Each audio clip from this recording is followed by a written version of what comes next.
इंसान को धन आ गया तो घमंड आ जाता है, लेकिन सुजान भगत ऐसे नहीं करते थे। एक साधारण किसान के जैसे सभी काम खुद करते थे।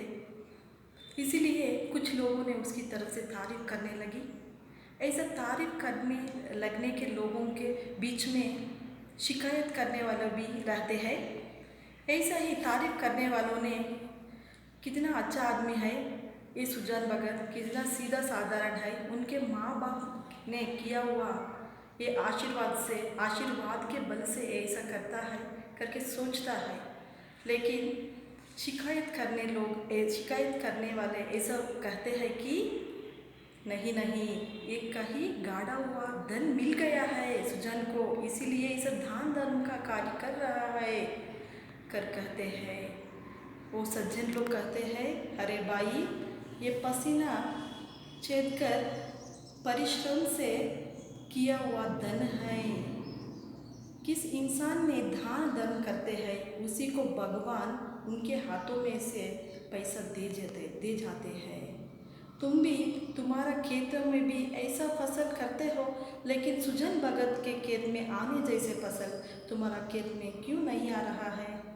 तुम्हें भी परिश्रम से काम करो, तुम भी धन पाओगे करके समझाते हैं। लेकिन ये पूरे सुजान भगत उनका काम में मग्न हो गया। वो सोचता है हमारे माँ बाप के आशीर्वाद और उन्होंने किया हुआ ये अच्छे कार्यों से मैं यह ऐसा हूँ करके सोचता है। बाद में उनके घर में अनेक शेरों तक दूध होते थे, लेकिन इनके थले एक बूंद भी नहीं मिलते थे। लेकिन सुजान भगत इस विषय पर कुछ नहीं कहते थे, कुछ को भी शिकायत नहीं करते थे, क्योंकि वो पहला आदर सत्कार साधु संतों के देते थे। इसी तरह सुजान भगत अपने परिश्रम को दूसरे को लिए बांटने को तैयार थे। भगवान आदमी का दिल दिए तो ऐसा खर्च करने का मन भी दे सकता है।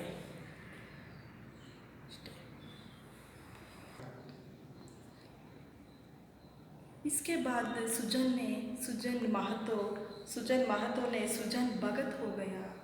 भगत का आचार विचार तो कुछ ही होता है ना। उन्होंने बिना स्नान करके ना खाते थे ना पीते थे। उनके घर से गंगा जल बहुत दूर थे, लेकिन उन्होंने गंगा जल तक जाकर प्रतिदिन स्नान करके पूजा पाठ करने के बाद खाना किए जाते थे। ऐसा ही उन्होंने लोक कार्य में मग्न हो गया। प्रतिदिन प्रति वक्त पूजा कार्य में उनका मन लग्न हुआ। इसके बाद वो बाहर उनको आदर सत्कार बहुत से देते थे, पर इनका घर में उनको अनादर मिलते थे। वो इसको मालूम नहीं हुआ। सुजान धीरे धीरे उनके घर के अधिकार को उन बच्चे और बीवी ने छीन लेता है और उन्होंने बाहर का स्वामी बन गया, मंदिर का देवता बन गया और घर के बाहर का कुत्ता जैसा बन गया। इसी तरह एक दिन का घटना है। एक भिक्षुक महाशय ने अपने घर के सामने आकर भिक्षा मांगने के लिए वो बुला रहे हैं, कोई भिक्षा तो दे दीजिए करके चिल्ला रहे हैं। उस समय सुजान भगत ने अपने घर के सामने बैठा था। बुलाकी ने पोखली पर दाल छान रही थी। भोला ने आराम कर रहा था। वो बहुत समय तक चिल्लाकर वहाँ ही खड़ा था भिक्षुक। ये घटना को देखकर सुजान को बहुत क्रोध आया। वो कहता है, अरे सुनो, घर में तो कोई है, ये महात्मा कितने समय तक चिल्ला रहे हैं, किसी ने भी आकर कुछ तो दे दो उसे करको समझाता है। तब बुलाकी ने कहती है, क्या आपके पाँव में मेहंदी लग गई है? आप ही जाकर कुछ तो अनाज दे दे, तुम्हारे हाथ में भी होता है ना, तुम्हें उठाकर कुछ वो भिक्षुकों को कुछ अनाज दे दो करको आवाज़ करती है। यह सुनकर सुजान ने घर के अंदर अनाज के भंडार में जाकर थोड़ी सी छबड़ी पर कुछ गेहूँ को लाता था। उसको देखकर, गेहूँ को, छबड़ी को देखकर भोला ने उनके हाथ से छीन कर ये ऐसा अनाज, इतना अनाज मैं बहुत परिश्रम से बोया है। तुमने इतने फ्री से इतने भिक्षु को इसे दे रहे हैं, ऐसा मत देना कर को उनके हाथ से छीन लेता है। उनसे हाथ से छीन लेने का वो विषय को अपनी पत्नी भी देखती है, वो कुछ नहीं बोलती है। इस कारण से सुजन भगत को बहुत दुख हो जाता है। हमारे घर में मेरे बेटों के सामने, मेरे बीवी के सामने इतना अनादर मुझे करके सोचकर बहुत बेजार से बाहर आकर भिक्षुक को बेच डालता है। स्वामी, ये अब नहीं हो रहा है, कुछ ने भी खाली नहीं है, तुम अगले दिन आना कर को बेच डालता है वो भिक्षुक को। बाद में वो एक पेड़ के, उनके घर के सामने पेड़ के नीचे बैठकर विचारों में मग्न हो जाता है। पहले उन्होंने कितना परिश्रम करके अपनी गृहस्थी चलाया और खेतों में बारिश, धूप, ठंडे के मारे से काम किया। ये पूरे के पूरे धन दौलत पाकर अब हमारे पत्नी बीवी के सामने इतना बेइज्जत पाकर उन्होंने बहुत बेजार कर ध्यान मग्न हो गया। ऐसे ही शाम हुआ। शाम तक उन्होंने पेड़ के नीचे बैठकर सोचने लगा, बहुत बेजार से सोचने लगा। शाम हो गई।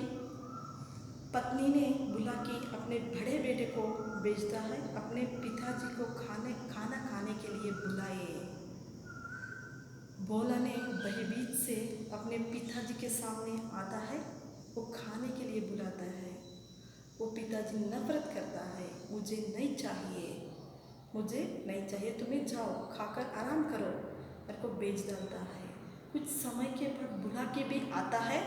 बुला की, अरे सुनो जी, ये कितने छोटे छोटे विषय को तुम किसके लिए तिनक जाते हो?